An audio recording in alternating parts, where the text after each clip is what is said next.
So it's been about 4 months since I've been using the iPhone 17 Pro for daily use to run my business and create content. So here's my honest review discussing the pros as well as the cons of this phone. Now let's start off with the obvious, the battery life. Due to the thicker design this year, the battery did have a slight improvement. Now if you keep in mind how your battery health is impacted through regular charging, then you can definitely keep the health of this battery a bit higher for a longer period of time, especially if you pair it with a dynamic charger. Now generally I start most of my days at 7 a.m. and I end them around 11. And most of the time, the phone does last throughout the day. Now the only exception to that is if I do end up doing a lot of recording or heavy editing on my phone, then I might have to charge closer to the end of the day around 5 or 6 p.m. Now when it comes to overall feel in the hand, there was a lot of discussion about the thickness of the phone when it first released. In reality, the more you use the phone, the more familiar it feels in your hand. So I wouldn't say it's a huge difference from the previous years of the iPhone 16 or 15. In terms of design, it really started to grow on me. Now don't get me wrong, I absolutely love the titanium design on the iPhone 16 Pro.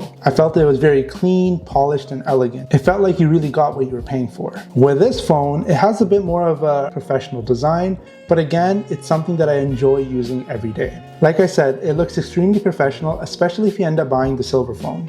Now of course, if you have the orange or the blue color, in my opinion, those are a bit loud, and those are not definitely for everyone. Being a pro phone, the camera is exceptional. Now when this phone first released, there was a lot of hype about the 8x telephoto lens. And to be honest, I did use it quite a bit in the beginning just to test it out, but the more I use the phone on a regular basis, I end up going for just the regular camera. So I wouldn't say the camera itself is a huge improvement from the iPhone 15 or even the 16. Performance-wise, I'd say the phone is very fast and smooth. I do end up using it to edit videos quite frequently. I use apps such as Adobe Premiere or even sometimes CapCut. And the nice thing is, I find that this phone does not heat up as often as the older phones did. And that is primarily due to the aluminum design as well as the new vapor cooling system. And that honestly does make a huge difference, especially when you're spending hours on your phone editing smaller videos. Now when it comes to cons of the phone, to be honest, I haven't really experienced any. For me, I'd say I made my money back, considering I use this phone every single day to run my business and create content. But that being said, there have been some reports of durability issues